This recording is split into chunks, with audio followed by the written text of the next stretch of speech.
मिर्ज़ा साहब ने आगे नंबर 3 के उन्वान के तहत तर्जुमा सही हदीस, सईद बिन ज़ैद कूफे की बड़ी मस्जिद में सैयदना मुग़ीरा बिन शोबा रज़ियल्लाहु अन्हु को जो सैयदना मुआविया रज़ियल्लाहु अन्हु की तरफ से गवर्नर कूफा मुकर्रर थे मिलना है। कुछ देर बाद कैस बिन अलकमा वहाँ आया तो सैयदना मुग़ीरा रज़ियल्लाहु अन्हु ने उसका इस्तकबाल किया।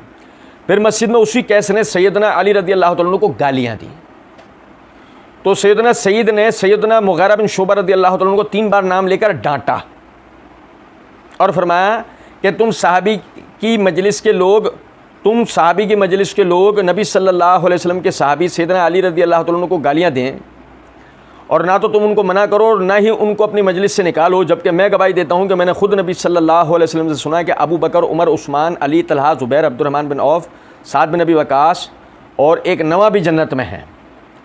अहले मस्जिद ने अल्लाह की कसम देकर बावाज़ बुलंद पूछा कि नवा कौन है? तो फरमाया अल्लाह का नाम बहुत बड़ा है, वो नवा आदमी मैं हूँ और 10वें खुद नबी सल्लल्लाहु अलैहि वसल्लम है। फिर सैयदना सईद रज़ियल्लाहु अन्हु ने फरमाया अल्लाह की कसम जो शख्स नबी सल्लल्लाहु अलैहि वसल्लम के साथ किसी एक ग़ज़वे में भी शरीक हुआ और उसका चेहरा गुबार आलूद हुआ तो उसका ये अमल तुम लोगों के हर अमल से अफजल है, ख्वाह तुम्हें सैयदना नूह अलैहिस्सलाम जितनी लंबी उम्र ही क्यों ना मिल जाए। हवाला दिया मिर्ज़ा साहब ने सुन्नह अबी दाऊद हदीस नंबर 4650, मुस्नद अहमद हदीस नंबर 1629, जिल्द 1 सफ़ा 187।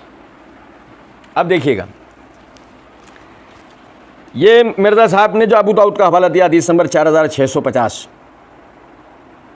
देखें सबसे पहली चीज़ सैयदना सईद बिन ज़ैद कूफे की बड़ी मस्जिद में सैयदना मुग़ीरा बिन शोबा को जो सैयदना मुआविया रज़ियल्लाहु अन्हु की तरफ से गवर्नर कूफा मुकर्रर थे, गवर्नर कूफा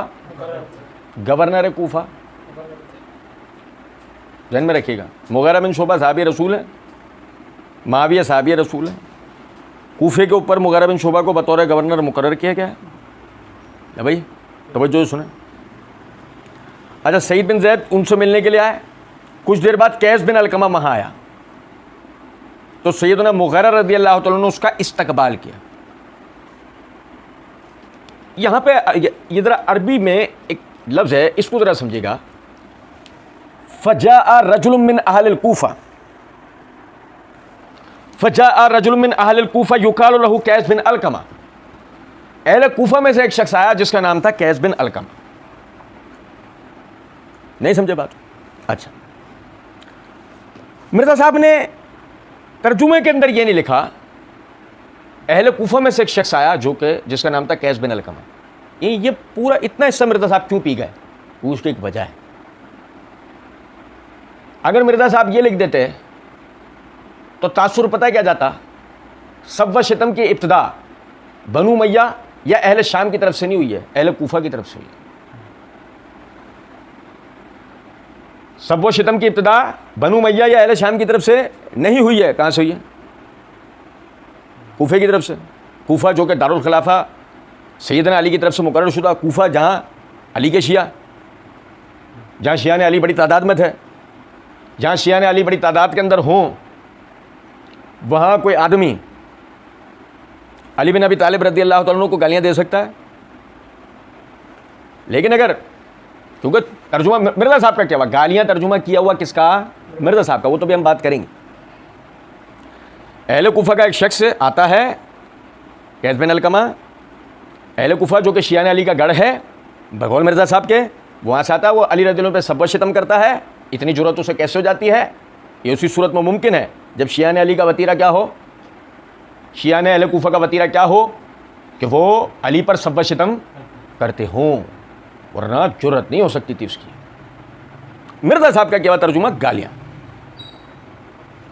हो सकती थी उसकी जुर्रत नहीं। चले, इसलिए मिर्ज़ा साहब जानबूझ के रजुल मिन अहलिल कूफा पी गए कि कहीं अहले शाम पर से इल्ज़ाम बनु मैय्यद से हट के अहले कूफा पे शिया ने अली पे ना लग जाए, मेरे आबा व अजदाद पे इल्ज़ाम ना आ जाए।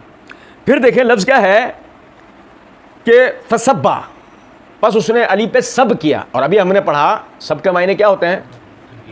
तनकीद करना, गालियाँ देना। चले मैं आपको एक और मिसाल देता हूँ उसकी, सुनिएगा ज़रा बात। ये मेरे हाथ में सही बुखारी है, जिल्द नंबर 5 का सफ़ा नंबर 332 है, किताबुल मगाज़ी है।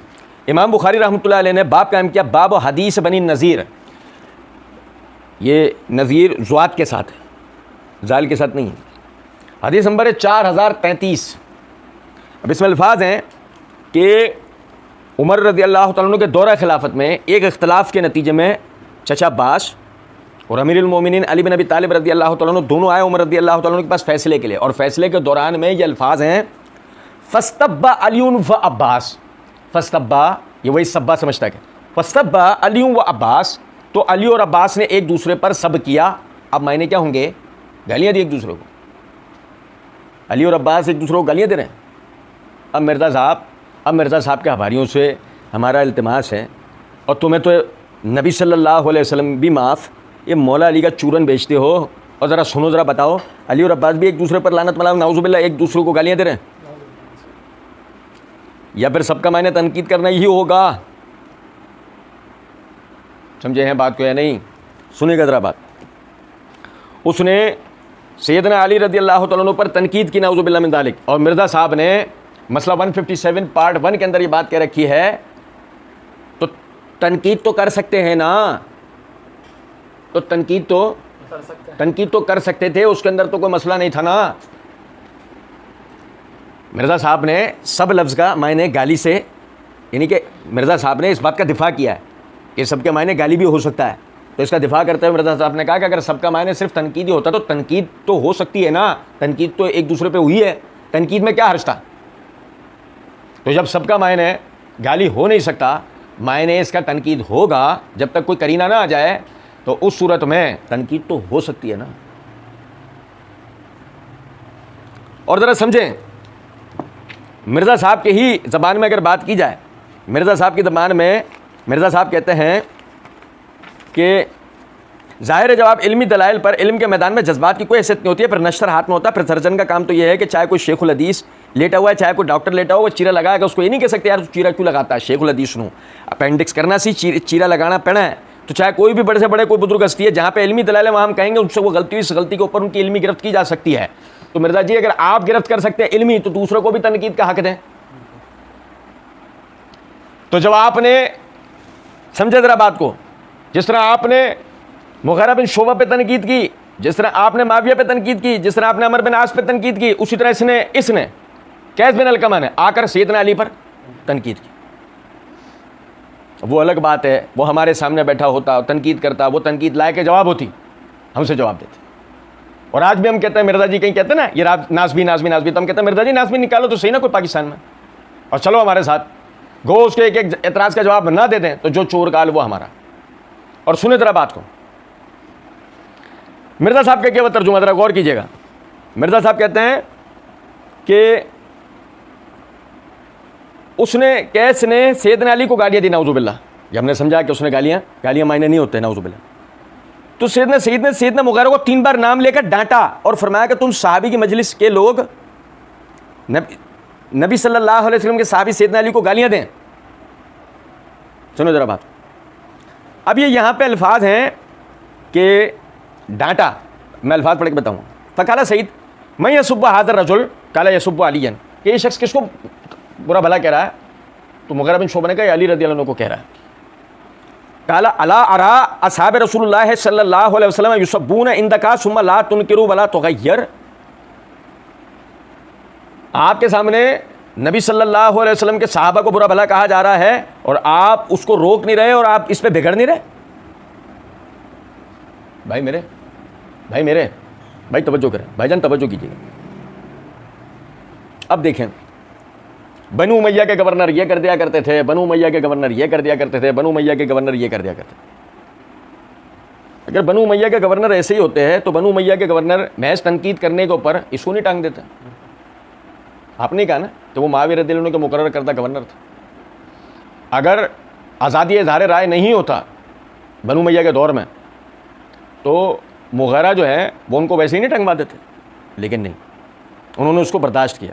ठीक है, वो आगे जवाबी कार्रवाई क्या हुई क्या नहीं हुई थी, नहीं हुई थी कि भी अल्फाज नहीं हदीस में, हुई थे कि भी अल्फाज नहीं। आगे देखें, ये कहते हैं सईद बिन ज़ैद कहते हैं कि तुम्हारे सामने असहाब रसूल को बुरा कहा जा रहा हो, उन पर तनकीद की जा रही हो, सुम्मा ला तुनकिरू वला तुगय्यर, और उसके बाद भी आप उसे रोके नहीं और आप बिगड़े नहीं। क्या पता लगा? मिर्ज़ा साहब के किए हुए तर्जुमे के मुताबिक मिर्ज़ा साहब का तर्जुमा ये है कि तुम साहबी की मजलिस के लोग नबी सल्लल्लाहु अलैहि वसल्लम के साहबी सैयदना अली रज़ी अल्लाह तआला को गालियाँ दो, ना तुम उनको मना करो, ना उनको अपनी मजलिस से निकालो, ना तुम उनको अपनी मजलिस से निकालो। समझ में आया मिर्ज़ा साहब का तर्जुमा? ना तो तुम उन्हें रोको, ना उन्हें अपनी, जबकि अल्फाज है सुम्मा ला तुनकिरु वला तुग़य्यिर, ना तो तुम उन्हें रोको और ना तुम यानी तुम पर यानी कि इसके तासुरात नजर यानी ना तुम बिगड़ो। अच्छा, क्यों मिर्ज़ा साहब ने मायने किए? इसलिए मिर्ज़ा साहब ने मायने किए कि इस हदीस से हमें अदब पता लगा।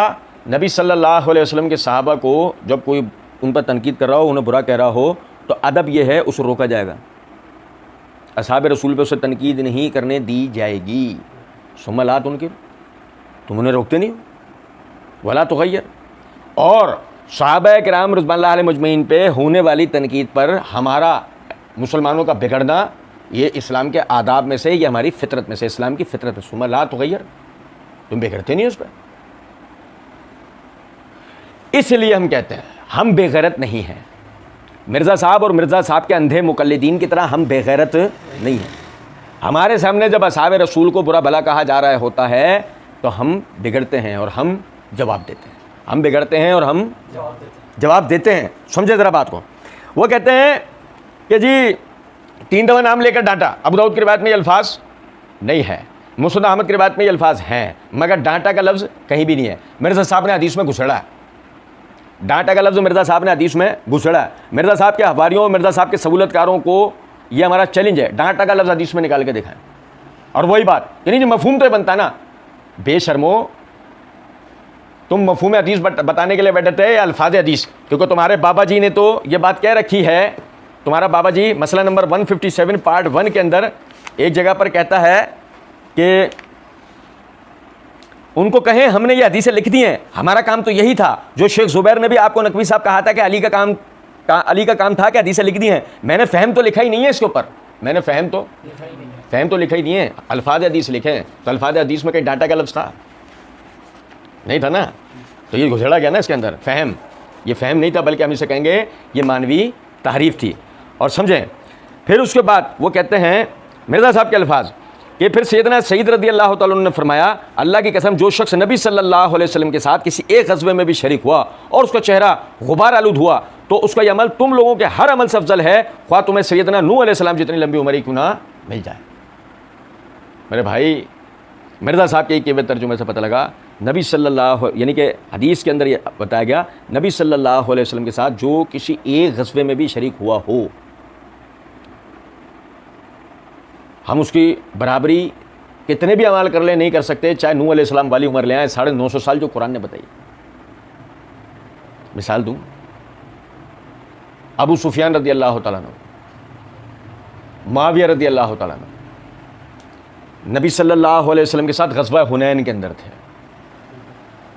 और अबू सुफियान तो उन लोगों में से थे कि जब दिफाई पोजीशन लेने के लिए सब हज़रात पीछे हट गए थे, तो जिन लोगों ने कुफ़ार से नबी सल्लल्लाहु अलैहि वसल्लम के दिफा में जो लड़ रहे थे, उनमें से एक अबू सुफियान भी थे। मिर्ज़ा साहब के किए तर्जुमे के मुताबिक मिर्ज़ा साहब और उनके हवारियों की जनाब में अर्ज़ है कि जो नबी सल्लल्लाहु अलैहि वसल्लम के साथ एक ग़ज़वे में भी शरीक होकर अपने चेहरे को गुबार आलूद कर ले, हम सब कितने भी अमाल कर लें, नूह अलैहिस्सलाम की उम्र जितनी उम्र लें उनकी बराबरी कभी कर सकते नहीं। और फिर उसके बाद मिर्ज़ा साहब कहते हैं नंबर 4 का उन्वान डाल के तर्जुमा सही हदीस कि सैयदना मोहम्मद बिन हनफी रहमतुल्लाह अलैह बयान करते हैं कि मैंने अपने वालिद अमीरुल मोमिनीन सैयदना अली रज़ी अल्लाह तआला अन्हु से सवाल किया, इस उम्मत में रसूलुल्लाह सल्लल्लाहु अलैहि वसल्लम के बाद कौन शख्स लोगों में सबसे अफजल है? मिर्ज़ा साहब ने सैयदना मोहम्मद बिन हनफी रहमतुल्लाह अलैह बयान करते हैं कि मैंने अपने वालिद ब्रैकेट के अंदर लिखा है अमीरुल मोमिनीन सैयदना अली ब्रैकेट में, ये देख लिया। अब इसके बाद आगे देखें कि इस उम्मत में रसूलुल्लाह सल्लल्लाहु अलैहि वसल्लम के बाद कौन शख्स लोगों में सबसे अफजल है, तो उन्होंने फरमाया सैयदना अबू बकर। मिर्ज़ा साहब ने अमीरुल मोमिनीन का लाहिका नहीं लगाया, अली रज़ी अल्लाह तआला अन्हु के नाम के साथ अमीरुल मोमिनीन अली पूरा ब्रैकेट में लिखा है, लेकिन अबू बकर के साथ ये ब्रैकेट लगाने की तौफीक हुई नहीं है। फिर मैंने पूछा उनके बाद कौन, फरमाया सैयदना उमर रज़ी अल्लाह तआला अन्हु। उमर के साथ अमीरुल मोमिनीन लगाने की तौफीक नहीं हुई। फिर मुझे खदशा हुआ कि आप रज़ी अल्लाह तआला अन्हु सैयदना उस्मान रज़ी अल्लाह अन्हु का नाम लेंगे। उस्मान रज़ी अल्लाह तआला अन्हु के साथ अमीरुल मोमिनीन का लाहिका नहीं लगाया। इसलिए मैंने कहा फिर तो आप ही हैं। तो आप रज़ी अल्लाह तआला अन्हु ने ब्रैकेट में लिखा बतौर इनकिसारी फरमाया, बतौर इनकिसारी। अब बात यही है, बात तो खैर यही है, बतौर इनकिसारी बात तो बिल्कुल यही है कि मैं तो आम मुसलमानों में से एक आदमी हूं। जब ब्रैकेट वो लग सकता है और ब्रैकेट ये लग सकता है, तो वो 3 ब्रैकेट लगाने में मौत आ रही थी क्या? अमीरुल मोमिनीन अबू बकर, अमीरुल मोमिनीन उमर, अमीरुल मोमिनीन उस्मान, लेकिन खुब्से बातन है कहीं तो निकलेगा। ये नामुमकिन है कि राफजियत दिलों में छुपी हुई बाहर निकल के ना आए, राफजियत आखिरकार निकल के बाहर आती है। वहाँ सूरत हाल यह है कि अमीरुल मोमिनीन सिर्फ एक को ही कहा जाता है, तो यही वजह है अमीरुल मोमिनीन का लाहिका यहाँ भी इंतहाई चालाकी के साथ सिर्फ एक अली बिन अबी तालिब रज़ी अल्लाह तआला अन्हु के लिए इस्तेमाल हुआ है।